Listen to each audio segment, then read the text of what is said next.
Assalamualaikum warahmatullahi wabarakatuh. Perkenalkan, nama saya Dwiza Rinda Aryani dengan NIM 13121000091 dari kelas Kriminologi C. Pada kesempatan ini, saya akan memberikan penjelasan mengenai apa sih yang dimaksud dengan kriminologi. Kriminologi berasal dari kata kriminologi yang merupakan bagian dari dua kata. Yang pertama yaitu krimen, yang berarti jahat atau kejahatan. Yang kedua yaitu logos, yang berarti pengetahuan atau ilmu.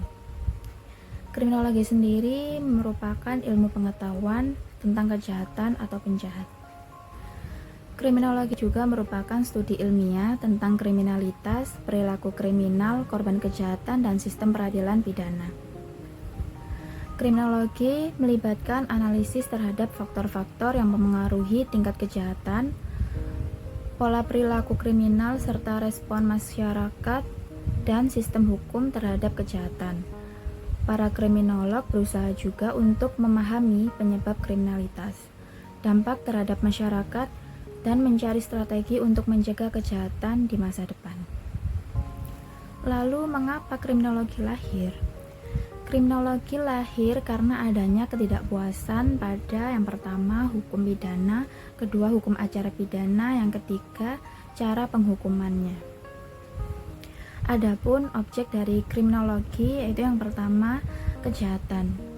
Banyak para pakar mendefinisikan kejahatan dari berbagai sudut. Pengertian kejahatan merupakan suatu pengertian yang relatif, bahwa kejahatan didefinisikan secara luas dan bentuk kejahatan tidak sama menurut tempat dan waktu. Kriminologi dituntut sebagai salah satu bidang ilmu yang bisa memberikan sumbangan pemikiran terhadap kebijakan hukum pidana.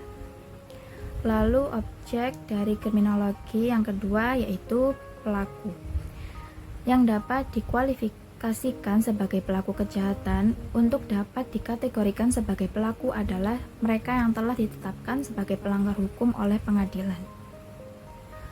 Lalu objek kriminologi yang ketiga yaitu reaksi masyarakat terhadap kejahatan dan penjahat. Studi tentang reaksi masyarakat terhadap kejahatan dan penjahat dilakukan sebagai upaya untuk mengetahui dan mempelajari pandangan masyarakat tentang perbuatan-perbuatan yang merugikan masyarakat, baik yang telah diatur dalam perundang-undangan pidana maupun yang belum. Para ahli sendiri telah mendefinisikan kriminologi, salah satunya yaitu W.A. Bonger, di mana kriminologi didefinisikan sebagai ilmu pengetahuan yang bertujuan menyelidiki gejala kejahatan seluas-luasnya. Bonger juga membagi kriminologi menjadi dua bagian. Yang pertama, kriminologi murni, yang dimana mencakup antropologi kriminal, yaitu ilmu pengetahuan tentang manusia yang jahat atau somatis. Kedua, sosiologi kriminal merupakan ilmu pengetahuan tentang kejahatan sebagai suatu gejala masyarakat. Ketiga, psikologi kriminal merupakan ilmu pengetahuan tentang penjahat yang dilihat dari sudut jiwanya. Lalu ada psikopatologi kriminal, merupakan ilmu pengetahuan yang mempelajari dan meneliti kejahatan dan penjahat yang sakit jiwa. Terakhir ada penologi, di mana ilmu pengetahuan tentang tumbuh dan berkembangnya hukuman. Yang kedua ada kriminologi terapan, yang mencakup higien kriminal, yaitu usaha yang bertujuan untuk mencegah terjadinya kejahatan. Kedua, politik kriminal, usaha penanggulangan kejahatan di mana suatu kejahatan telah terjadi. Ketiga, kriminalistik, di mana ilmu tentang pelaksanaan penyidikan teknik kejahatan dan pengusutan kejahatan. Lalu ada menurut Edwin H. Sutherland merumuskan kriminologi meliputi yang pertama sosiologi hukum, di mana kejahatan itu adalah perbuatan yang oleh hukum dilarang dan diancam oleh suatu sanksi. Kedua ada etiologi hukum, mencari sebab musabab dari kejahatan. Yang ketiga ada penologi, ilmu tentang hukuman. Lanjut ada teori-teori kriminologi. Yang pertama adalah teori kejahatan dari perspektif biologis dan psikologis. Para tokoh biologis dan psikologis tertarik pada perbedaan-perbedaan yang terdapat pada individu. Sebelum abad ke-19, ilmu pengetahuan fisiognomi dan frenologi telah memperkenalkan faktor-faktor biologis tertentu dalam studi tentang sebab musabab kejahatan. Yang pertama yaitu Cesare Lombroso pada tahun 1835 sampai 1909.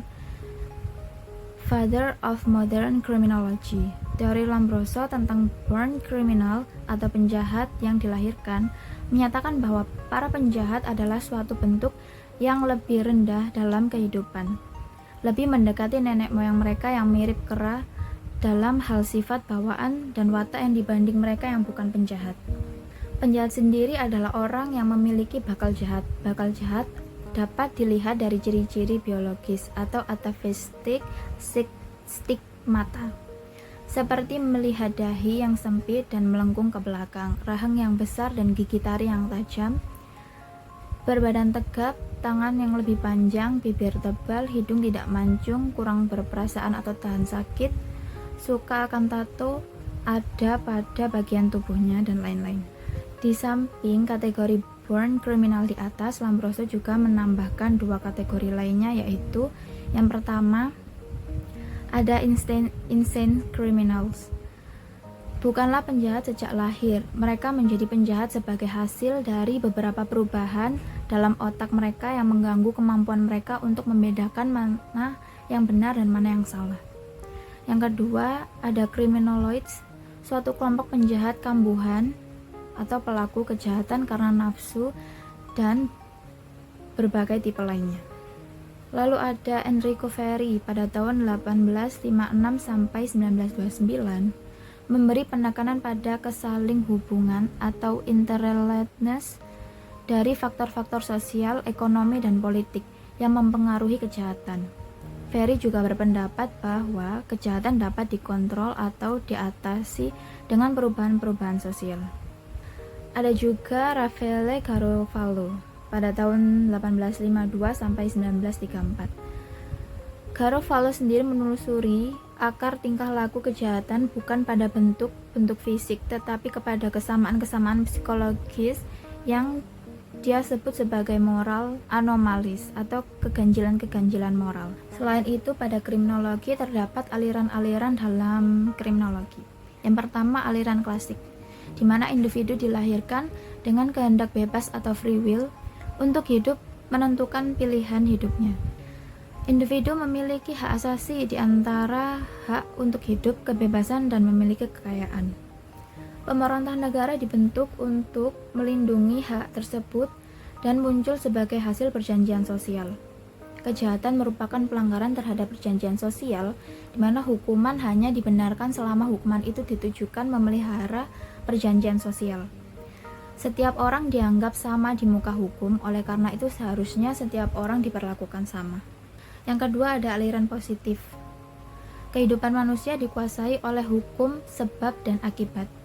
Masalah-masalah sosial seperti kejahatan dapat diatasi dengan melakukan studi secara sistematis mengenai tingkah laku. Tingkah laku kriminal adalah hasil kondisi abnormalitas. Adapun tanda-tanda abnormalitas tersebut dapat dibandingkan dengan tanda-tanda yang normal. Abnormalitas tersebut dapat diperbaiki dan karenanya penjahat dapat diperbaiki. Tujuan sanksi bukanlah menghukum, melainkan memperlakukan atau membina pelaku kejahatan. Terakhir, kita membahas mengenai kriminalitas dan faktor genetika. Ada beberapa hasil kajian yang menghubungkan faktor-faktor genetika dengan kriminalitas, antara lain pertama, ada twin studies atau studi tentang orang kembar. Untuk mengungkap apakah benar kejahatan ditentukan secara genetikal, para peneliti telah membandingkan antara identical twins dan fraternal twins. Identical twins atau monozigotik dihasilkan dari satu telur yang dibuahi yang membelah menjadi dua embrio. Kembar seperti itu membagi sama gen-gen mereka. Sementara fraternal atau dizygotic twins dihasilkan dari dua telur terpisah. Keduanya dibuahi pada saat yang bersamaan. Mereka membagi sekitar setengah dari gen-gen mereka.